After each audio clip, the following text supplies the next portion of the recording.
Warning, this program contains strong opinions, uncomfortable facts, and viewpoints you may not agree with. It is not designed to comfort you. It's designed to challenge narratives, question power, and expose inconsistencies. We discuss current events, politics, and media framing as they are, not as they're packaged for approval. Nothing here is intended to incite harm or hatred, but critical thinking may be required. If you're looking for safe talking points or pre-approved outrage, this probably isn't your show. Listener discretion is advised. Another weekend, another headline screaming outrage, protests in the streets, politicians on camera, hashtags flying like facts don't matter anymore. A federal agent involved shooting, a life lost, and before the investigation even has a chance to breathe, the verdict is already in. The system is evil, the badge is guilty, and enforcement itself is the crime. Funny thing is, we've seen this movie before. Same agencies, same laws, same authority, but the reaction somehow depends entirely on who's sitting in the Oval Office. When enforcement happened quietly under previous administrations, it was called necessary. Now it's framed as tyranny. That whiplash isn't justice, it's narrative warfare. So tonight, we're not here to cheer or chant. We're here to ask the uncomfortable question no one else wants to. When did accountability turn into selective outrage? All right, let's bring in the crew, because this is one of those stories where every angle matters and nobody gets to hide behind a slogan. You've got Brian, bringing that MAGA Fire Friday energy into a Monday. Zero patience for political theater, selective outrage, or anyone pretending the rule of law magically changed overnight. Rachel is here to cut through the spin, slow things down, and separate real accountability from emotional manipulation. Because tragedy deserves truth, not a press release. Daniel is at the conspiracy board already, connecting the dots between timing, funding, media pressure, and why these moments always seem to explode right when power negotiations are happening behind closed doors. And rounding it out is Skylar, pushing back from the progressive side, questioning authority, focusing on accountability, and reminding us why enforcement looks very different depending on where you're standing. And I'm Artie, your host, here to make sure we don't confuse justice with branding or outrage with principle. This is Data and Dissonance. Let's get into it. So here's where we're starting tonight, because this story has already been decided for you by the time you read the headline. A federal agent involved shooting, a life lost, protests erupting almost instantly, politicians racing to microphones, and a media narrative that goes straight to systemic evil before any facts are fully on the table. And look, none of this is to minimize loss of life. Every death matters. Every use of force incident deserves scrutiny. But what doesn't deserve a free pass is pretending this is some brand new phenomenon that suddenly appeared out of nowhere in the last year. These agencies didn't just spawn overnight. The laws didn't change. The authority didn't change. What changed is the political climate and the story being told. We're told this is about justice, but the reaction feels more like branding. Outrage packaged for clicks, pressure campaigns, and power plays.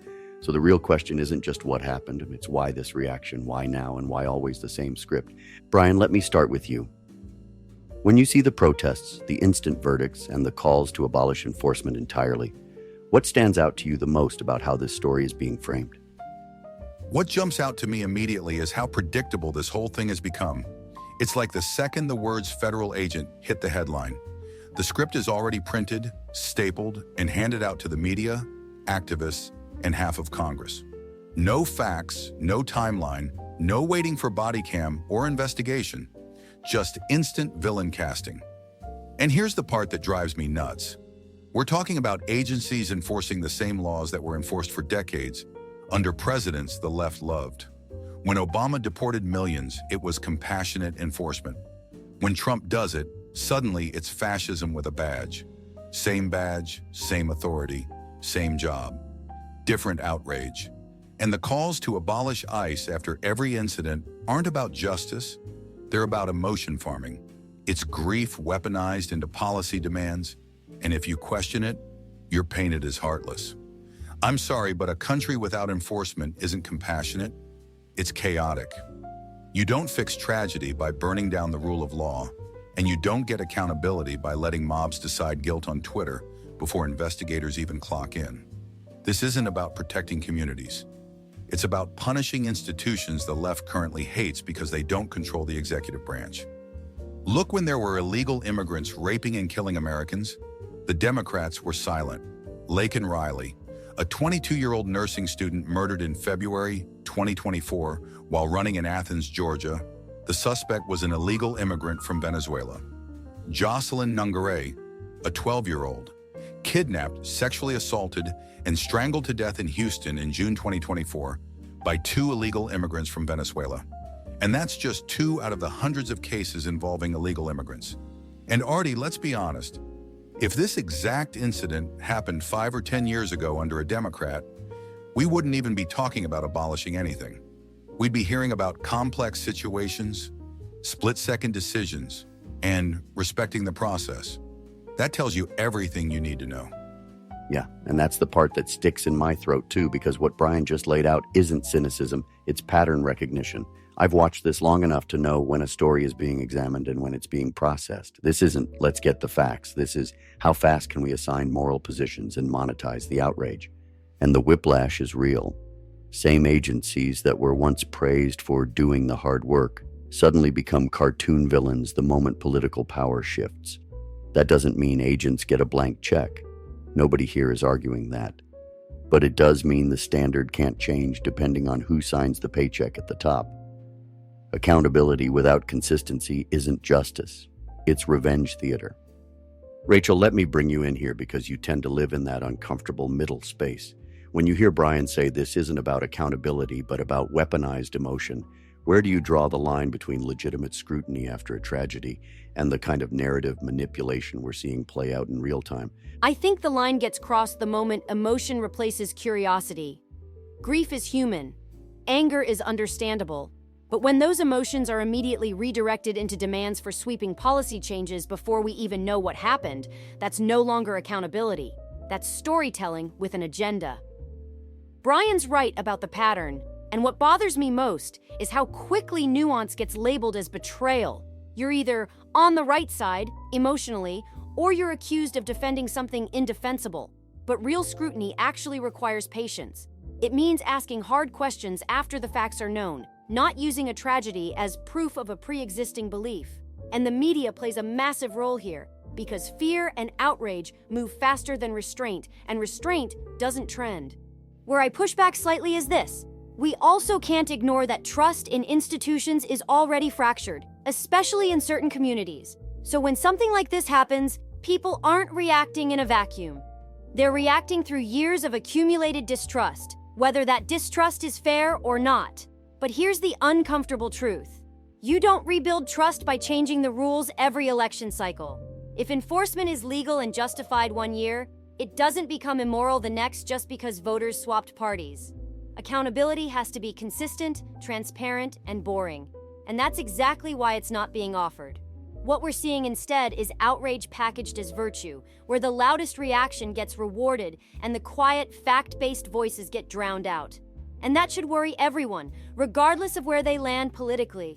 That word you used, boring, is exactly right. And it might be the most dangerous thing you can say in modern media. Real accountability is slow, procedural, methodical, and completely incompatible with a news cycle that survives on adrenaline.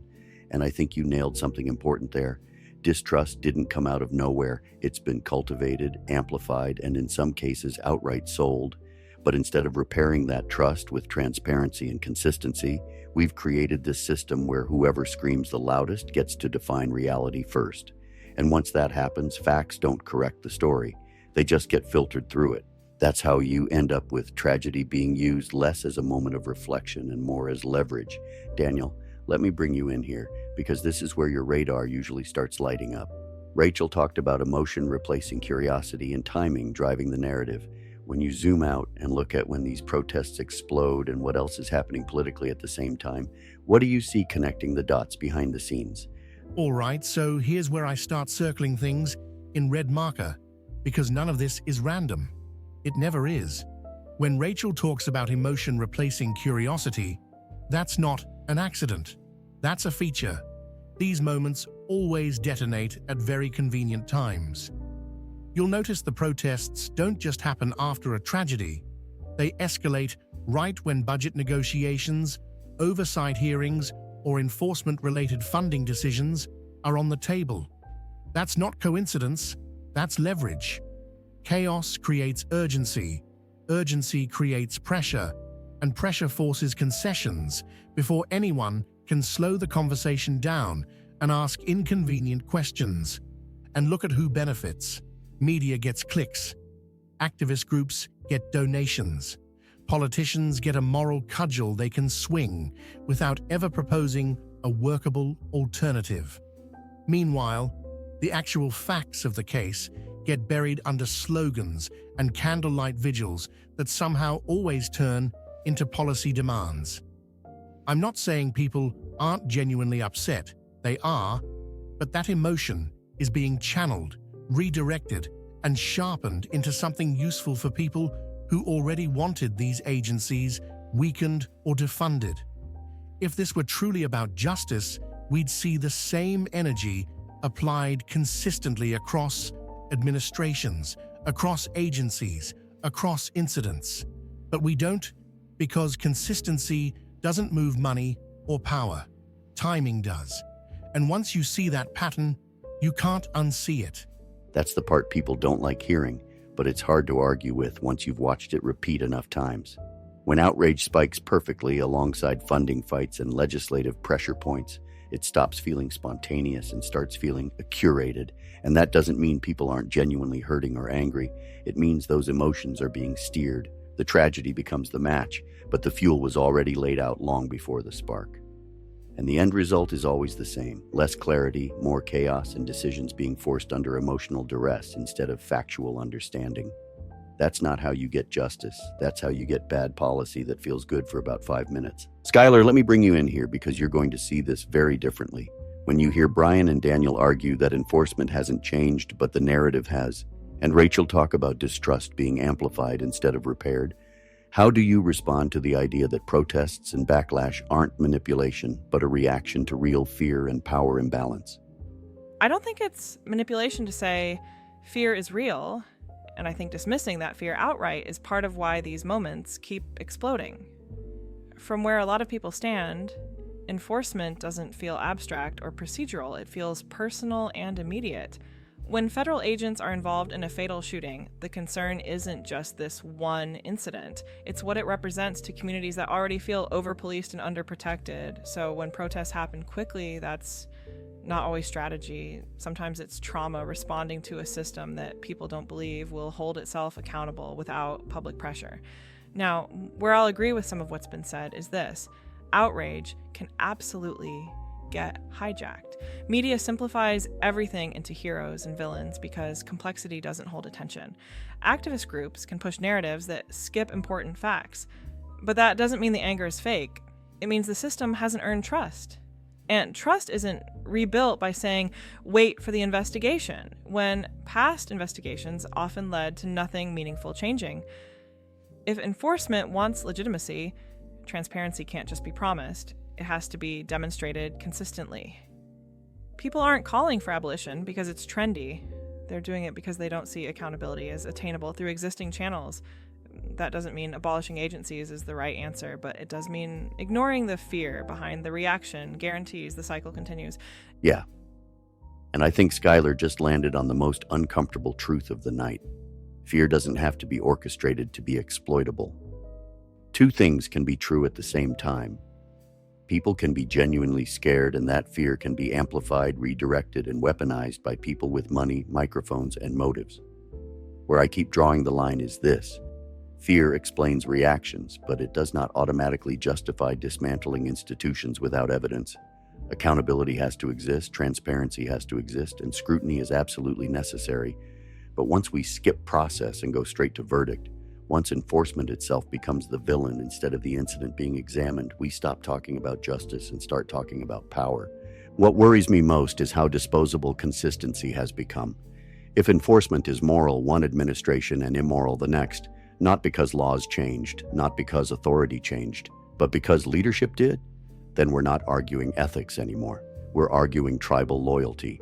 And that's a dangerous place for a country built on laws instead of moods. So if there's one thing I want people to sit with coming out of this segment, it's this: demand accountability, yes, but demand it evenly, or it's not accountability at all. Quick break to keep the lights on. If you want to support the show and rep the message without screaming it, head over to the Data and Dissonance merch store. We've got the I Support ICE shirts everyone's talking about, Gen X, Millennial, and Gen Z designs, plus the coffee blends that actually taste as good as the conversation's hit. High Lakes, Rock Creek, and Bitterroot. Same values, different flavors. Links are in the show notes and on our socials. Here's the thing that keeps rattling around in my head as I listen to these debates unfold over and over again. We are living in an era where emotion is treated as evidence and volume is mistaken for virtue. We've trained ourselves to believe that the fastest reaction is the most moral one, that hesitation equals complicity, and that restraint is somehow indifference. But real justice has never worked that way. Justice has always been slow, methodical, frustrating, and deeply unsatisfying to people who want instant moral clarity. And the moment we abandon that process, not to fix it but to bypass it, we don't get a better system. We get a louder one. I don't believe most people protesting are evil. I don't believe most agents are evil either. What I do believe is that we're being pushed toward a binary world where every tragedy must produce a villain large enough to justify whatever policy someone already wanted. That's not healing. That's exploitation. And the scariest part isn't that it keeps happening. It's that we're starting to expect it. We've normalized the idea that institutions are guilty until proven innocent when it's politically convenient. And that precedent doesn't stop where you want it to. Once process becomes optional, it stays optional for everyone. If we actually care about accountability, then we have to care about consistency. We have to be willing to say wait, even when waiting feels uncomfortable. We have to resist the urge to turn every loss of life into a cudgel, every investigation into a referendum, and every disagreement into an indictment of someone's humanity. Because a society that can't separate tragedy from narrative is a society that will keep repeating both. That's why this show exists. Not to comfort, not to chant, not to sell you outrage in convenient packaging, but to slow the conversation down long enough to ask whether the story we're being told actually makes sense, and whether the solutions being shouted are meant to fix anything at all. Remember to speak truth, stir thought. We'll see you next time. Tonight's episode of Data Dissonance is brought to you by the Caleb Rourke Thriller series, for readers who like their fiction grounded in reality, power, and consequences. If you're tired of stories where the world is simple and the villains are obvious, these aren't those books. The Covenant Protocol, The Prophet Directive, and Black Echo Rising dive into the shadow space where intelligence agencies, global power, and moral gray zones collide, where decisions aren't clean and the cost of truth is never free. These are fast-paced political thrillers written for people who understand that the real world doesn't run on slogans. It runs on leverage, pressure, and unseen hands. All titles are available now on Amazon in digital and print. Links are in the show notes. Read carefully.